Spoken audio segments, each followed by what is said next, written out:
Libro de Números, capítulo 13, del 1 al 3.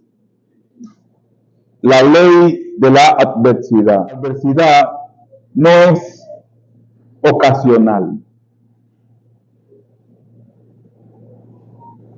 Todos los que estamos aquí, de una manera u otra, vamos a tener que pasar por ella. Todos los que estamos aquí, uno delante, otro más atrás, pero todos vamos a pasar por momentos de adversidad, momentos difíciles donde nosotros tenemos que enfrentar momentos, hermanos, que no tenemos explicación para enfrentarlos. Muchos de una manera, otros de otra manera, pero todos pasamos por adversidad. La adversidad es una experiencia dolorosa y desafiante que Dios utiliza para un propósito más profundo y lo hace como desarrollo de la fe, la paciencia y la constancia en sus seguidores.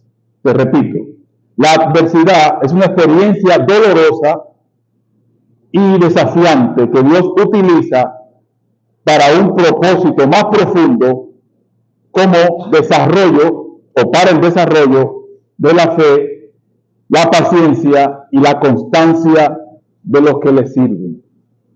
Es a los que le sirven que le llegan adversidades. A nosotros mal me enseñaron, a mí especialmente, no sé si era que yo me inclinaba solamente a eso, que a los que son creyentes no le pasan cosas malas. Y eso era una de las doctrinas más erróneas que existen. Amén, porque encontramos en la Biblia, desde el Génesis hasta el Apocalipsis, que todo el que le sirve a Dios tiene momentos difíciles en sus vidas. Se considera un puente, la adversidad, hacia una relación más cercana con Dios, en lugar de solo, es una especie de ancla que te ayuda a conectarte con Dios. Cuando nosotros entendemos cuál es el propósito de la adversidad en nosotros le sacamos provecho porque nos acercamos más a Dios. Es una forma de nosotros medir mi relación con el Señor, hasta dónde yo estoy puesto para yo dejar que Dios actúe en mi vida. Amén. Y la adversidad nos pone a nosotros en una posición de ver el vaso más lleno o el vaso más vacío. Y depende cómo nosotros decidimos ver ese vaso, y no trae un ejemplo, pero yo sé que ustedes se imaginan que algunos de nosotros somos dados a ver todo negativo y otros somos dados a ver todo positivo. Y depende cómo tú ves el vaso, va a poder salir de esa condición adversa que Dios mismo, que no es el diablo, te lleva muchas veces para que tú te desarrolles, para que tú avances, para que tú entiendas el propósito que Él tiene en tu vida. Filipenses capítulo 4, versículo 4 dice: regocijaos en el Señor. Otra vez os digo, regocijaos. Amén. Cuando Pablo dijo esto, estaba preso. Y en otra versión, lo que dice es, estar alegre siempre. Os digo, estar alegre. Pero cuando nosotros pasamos por adversidades, una de las primeras cosas que se pierde en nosotros es la sonrisa. ¿O es nada más a mí que me pasa eso? Una de las cosas que el enemigo hace es que nosotros dejamos de reír. Y una de las cosas que el enemigo hace en medio de la adversidad es que hace que se nos olvide todo lo que Dios ha hecho con nosotros en el pasado. En medio de la adversidad, tenemos una lucha con el pasado espiritual y poderoso en Dios que hemos tenido en la presencia del Señor. Porque se me olvida de que Dios un día pudo, nos llevó, trabajó con nosotros y vimos su gloria. Amén. Y nosotros cuando estamos en medio de la tormenta, en medio de la adversidad, se nos olvida lo bueno que Dios ha sido con nosotros. Amén. Como te decía, Filipenses capítulo 4 dice, regocijaos en el Señor. Y otra vez digo, regocijaos. La vida consiste, y eso yo quiero que te quedes con esto, pero lo que te voy a decir es importante. La vida consiste en estar saliendo de un momento difícil, amén, para entrar en otro momento difícil. Y en ese tiempo, en lo que sale uno y entra otro, son los momentos bonitos que nosotros vivimos.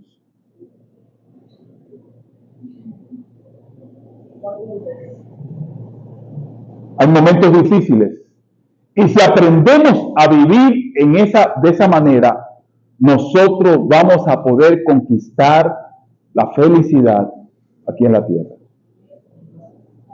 O sea, el salir de un momento de crisis para entrar, a veces el lazo es corto, a veces un poquito más largo, pero nunca en la vida dejamos de tener un momento saliendo y otro entrando.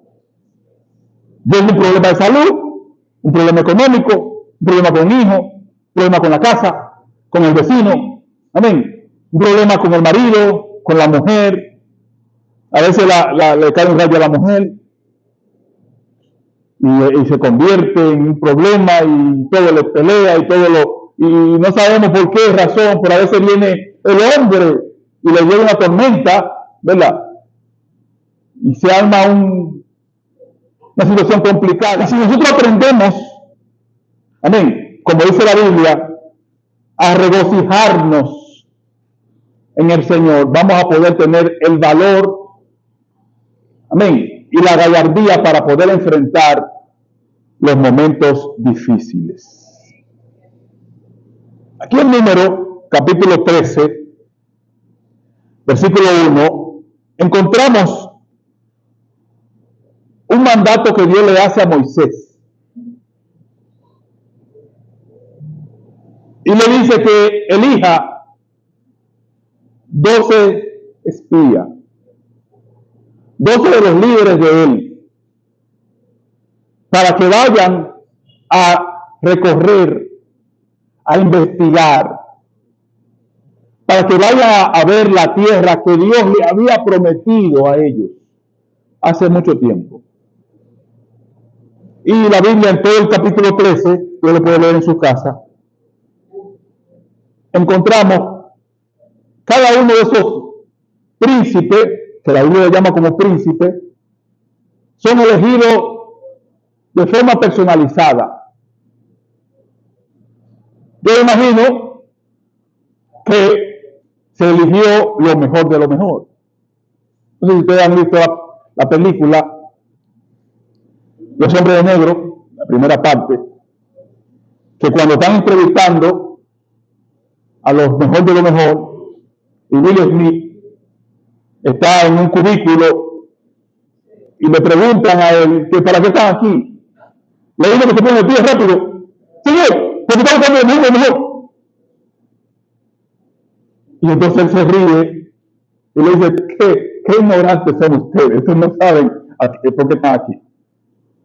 Aquí Moisés elige lo mejor de lo mejor. Grupo de personas que tenía las mejores notas. Amén. El mejor currículo.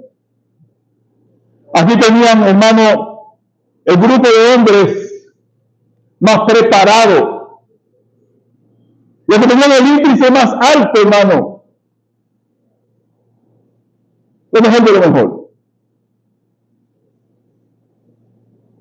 Lo más hermosito, lo más elegante, Yo entiendo que alguno de ellos era de la iglesia de la alabanza de San Isidro. Y eligen a 12 príncipes, hombres, hermanos, ya depurados. Yo imagino que cuando estos 12 se reunieron para salir de Padán Aram, del desierto donde estaban, ahí a recoger y a recorrer toda la tierra que Dios le había prometido. Ellos iban entusiastas, iban contentos, iban emocionados, los 12. Iban felices. Es como cuando nosotros muchas veces nos convertimos, que Dios nos pone una encomienda, perdón, Dios nos pone una encomienda y nos convertimos, entregamos al Señor, y todo sale bien y contento y gloria, y vamos a el domingo. Pero cuando el enemigo viene, o la misma vida, o el mismo Dios, amén, y trae adversidad sobre nosotros, como que el tiempo, como de ese gozo, como que se medio consume un poquito. ¿A alguno de ustedes le ha pasado eso? Y estos 12 hermanos se van a recorrer toda la tierra que Dios le había prometido. Antes de seguir con el mensaje, quiero recordarte que Dios lo había sacado a ellos de Egipto con brazos fuertes y que había puesto sobre ellos todos los días en la mañana maná. Dios había dividido el mar rojo. Amén. Y había dado que dormir. Su ropa no se había envejecido. Habían salido con suficiente oro de Egipto. Todo esto te lo recuerdo por lo que tú y yo vamos a ver en medio del mensaje, para que te des cuenta que nosotros, como los espías, muchas veces nos olvidamos de la grandeza y de las hazañas que Dios ha hecho con nosotros en el pasado, y de todas formas dudamos del plan que Dios tiene perfecto para nosotros en nuestras vidas. De todas formas, hermano, permitimos que los pensamientos y que a nuestro aeropuerto mental lleguen aviones de pensamientos de duda, y dejemos de confiar en lo que Dios ha prometido, que Él ha mostrado que Él va a seguir haciendo. ¿No me entendieron? Ya Él nos mostró lo que Él va a seguir haciendo, ya se lo presentó. Pero nosotros seguimos permitiendo que pensamientos negativos, amén, lleguen a nuestra mente y nosotros lo aceptamos. Estos 12, hermanos, fueron y entraron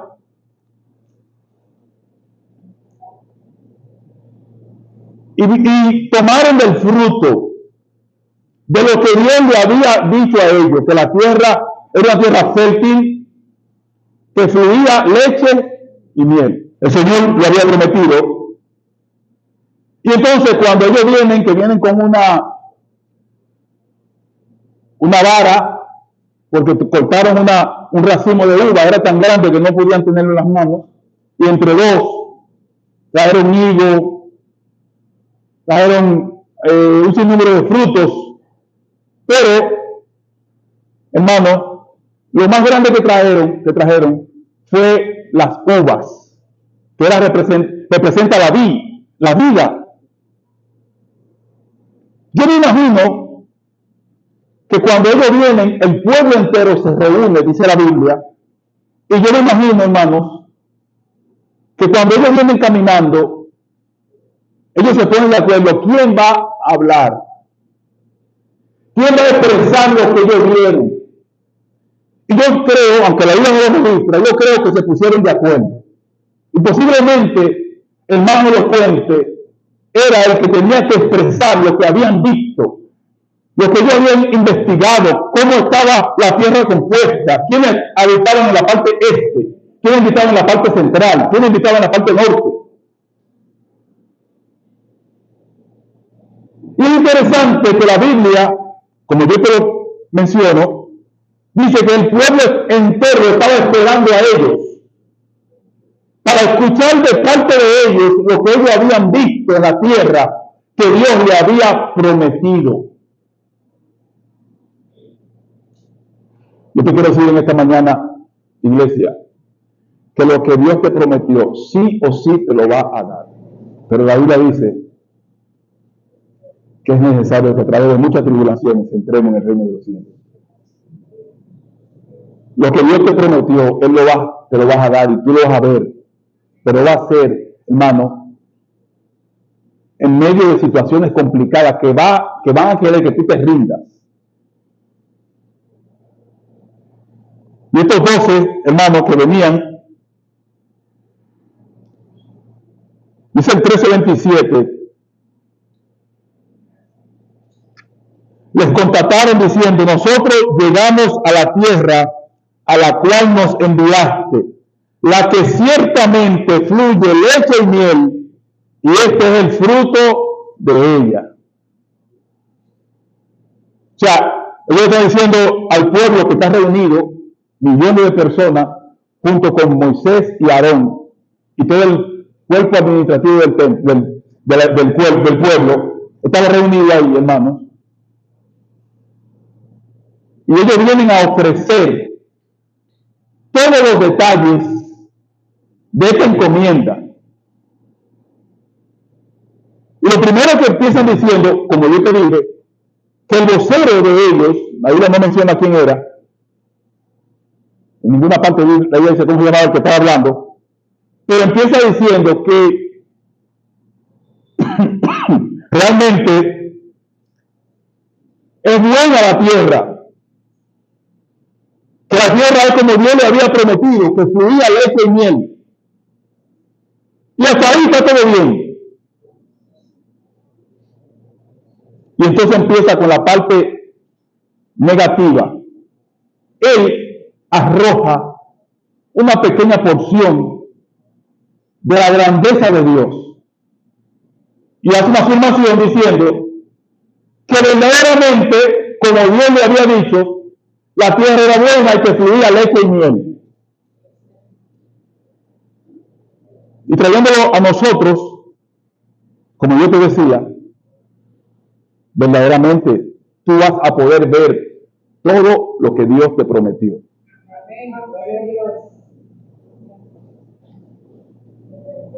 Y aunque eso te cueste sacrificios, y aunque eso te cueste, hermano, invertir, y aunque eso te cueste alcanzar objetivos, tú lo vas a ver y lo vas a disfrutar si perseveras.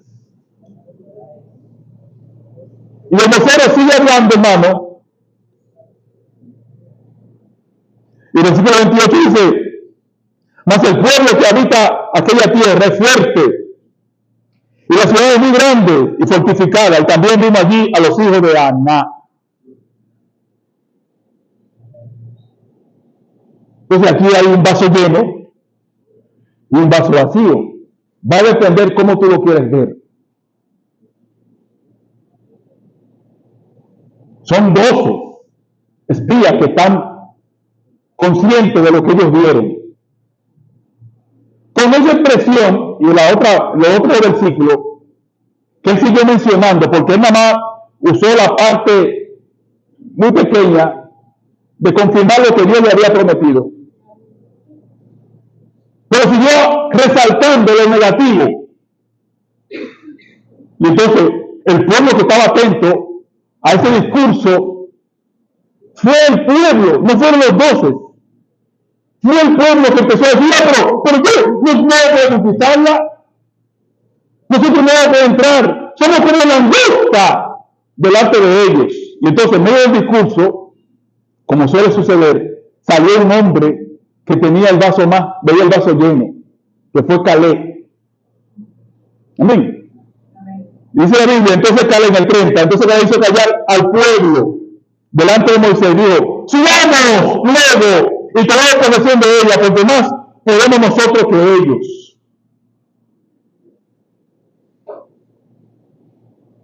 Hermanos, no siempre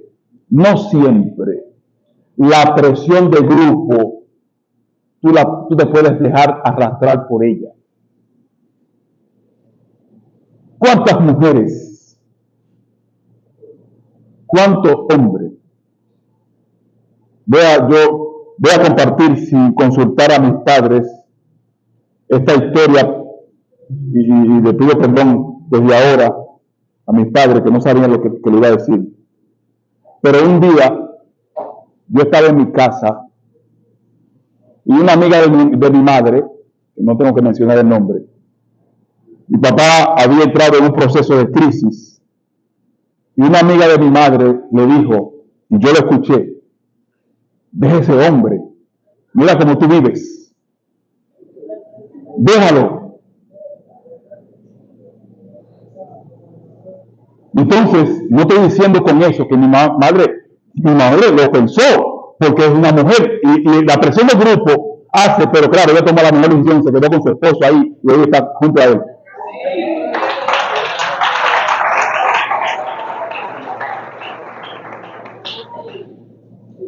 Y a veces así mismo somos nosotros, que la presión del grupo nos lleva a tomar decisiones que son contrarias a los principios que Dios ha establecido para nosotros.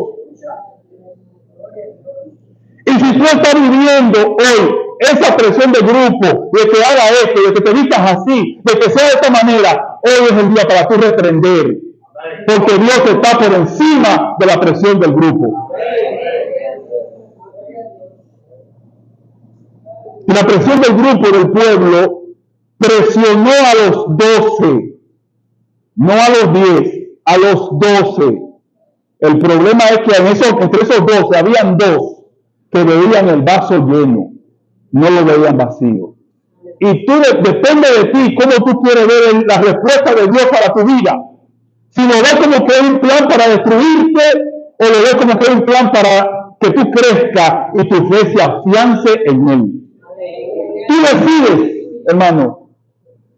En tu mano está la decisión de tú creer que si el proceso en el que está envuelto o envuelta es para tu destrucción o para tu construcción en la fe en el Señor Jesucristo. Entonces Caleb se puso de pie, interrumpió al vocero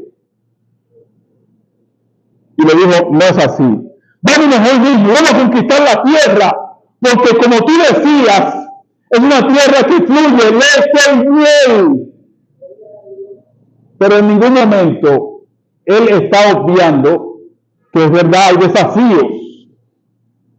Había desafíos en la tierra, había que destruir gigantes, había que conquistar pueblos. Pero ese incentivo adicional que Dios les regala era que la tierra fluía leche y miel. Ellos vivían en el desierto. No tenían una morada fija. Y Dios le estaba regalando una casa donde vivir. Si Dios a ti te regaló, hermano, donde vivir, aunque hoy caigan un par de goteras, aunque hoy, hermanos, la acera se llene de agua muchas veces, aunque hoy, hermano, el agua no fluya porque dura una semana sin llegar, aunque hoy, hermano, la luz no es constante, persevera y agradece, porque Dios, hermano, si tú perseveras, entonces verás la victoria que Dios tiene para ti. No te rindas, no cedas, sigue luchando, porque hay una victoria en el éxito, en la perseverancia, que en la habilidad. La perseverancia es la principal fuente de progreso que existe, y toda la Biblia nos demuestra que cuando tú y yo perseveramos, alcanzamos lo que Dios ha establecido para nosotros. Pero hay 10 personas aquí, en este grupo de espías, que por la presión del grupo, por la presión de las redes, amén, porque no le dieron like,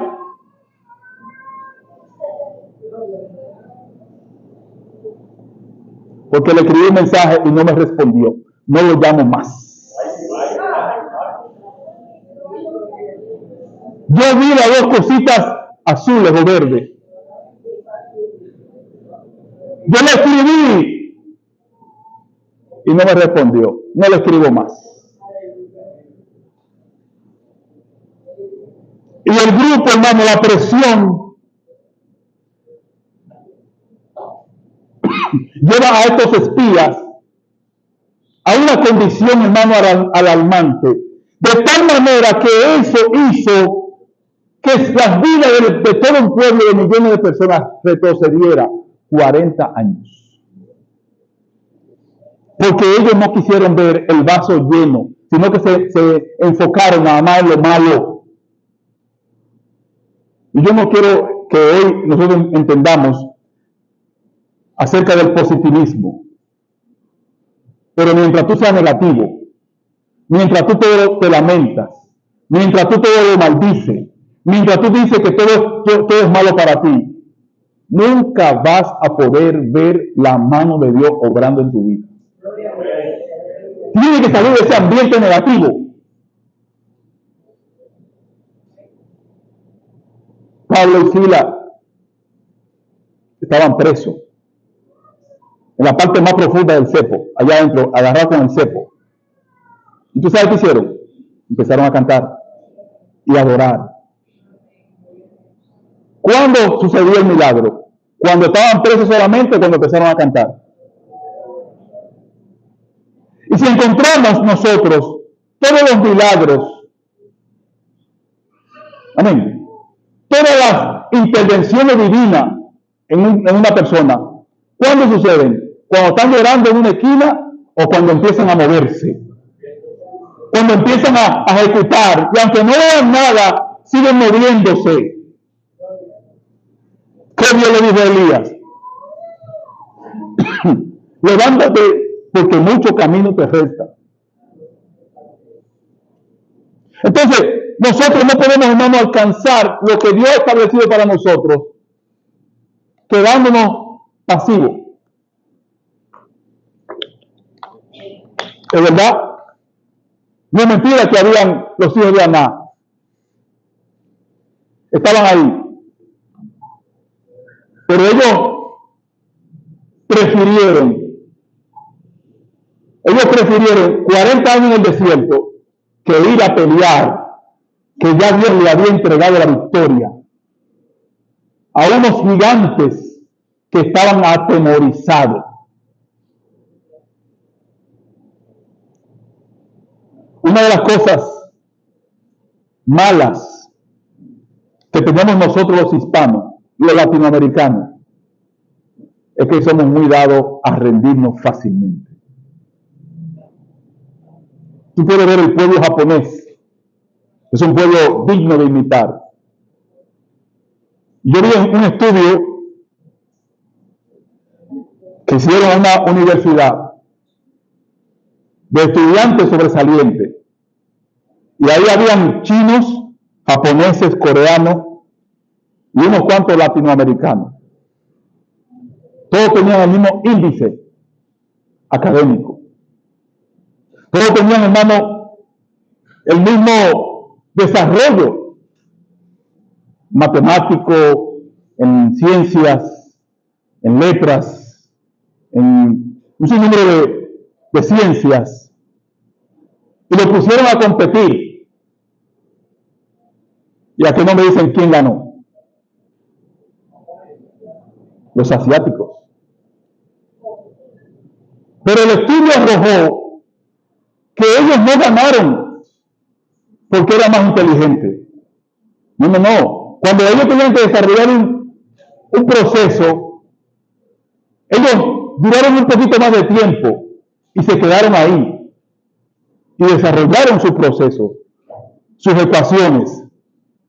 Pero los latinos, cuando ven la presión, se rinden, se levantan y dejan todo así. Nosotros tenemos que ser la diferencia en esta generación. Somos los que perseveramos. Somos los que arrebatamos la promesa de Dios. Somos los que creemos en el Señor, lo que el Señor dijo a nosotros. Somos los que vamos a esperar. Amén. Aunque el cielo se calla, vamos a esperar en lo que Dios ha prometido en nosotros.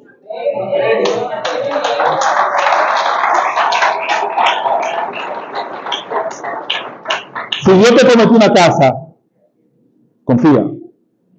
Si te prometió que el hombre va a cambiar, confía. Si te prometió que la mujer va a cambiar, si te prometió que tus hijos van a ser diferentes, si te prometió que tu salud va a ser restaurada, si te prometió que tus finanzas van a ser restauradas, confía y sigue perseverando. No te dejes envolver por la presión del grupo, como pasó con los espías. Y entonces fue tan grande, hermano, que entonces todo el pueblo tomó el control y quiso apedrear a Moisés. Y empezaron a quejarse. Y el ambiente se tornó hostil. De tal manera, hermano,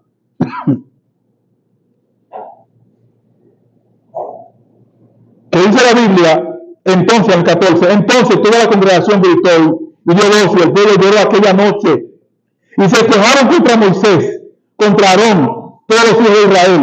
Y le dijo toda la multitud, ojalá muriéramos en la tierra de Egipto, o en este desierto, ojalá muriéramos. Otra de las cosas que hace el enemigo es que se te hace olvidar de quién eras tú antes de venir al Señor. Que tú eras una persona que no tenía nada que mostrar, no tenía paz, no tenía futuro, no tenía a quién clamar, no tenía esperanza. Amén. Y entonces el enemigo te envuelve tanto que te ofrece, amén, esa vida vana que tú venías y te la hace presentar como que era mejor que la que tú tienes hoy.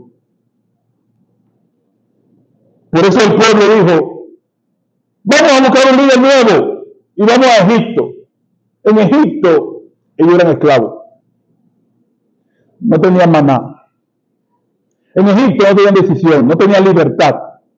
En Egipto, hermano, ellos eran maltratados por los egipcios. Eran obreros, esclavos, que vivían de sol a sol, construyendo. No tenían libertad para comer. Aquí ellos tienen libertad. Están con su familia. Amén. Aquí ellos tienen futuro. Aquí ellos tienen, hermano, esperanza. Y lo que hace la presión del grupo es que te quita a ti la esperanza. Te quita a ti el derecho a tomar decisiones con libertad. Y te engaña en tus pensamientos. Y encontramos, hermano, ya estoy concluyendo. Entonces, que se levanta Josué y le dice que a esos gigantes nos lo vamos a comer.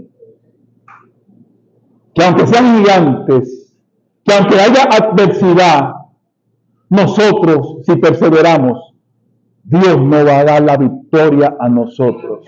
No te rindas, por favor. No desmayes.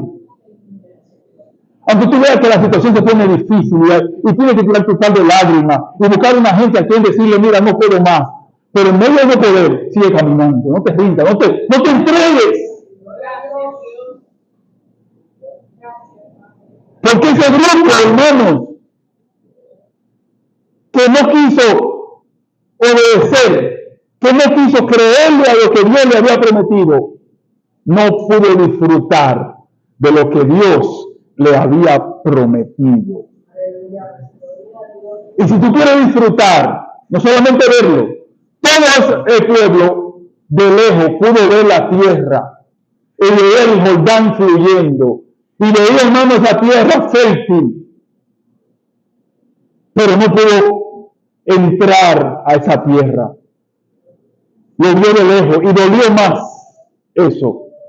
Solamente Caleb y Josué, que tuvieron un espíritu diferente, pudieron disfrutar de lo que Dios le había prometido, una tierra que fluye leche y miel. Dios te bendiga.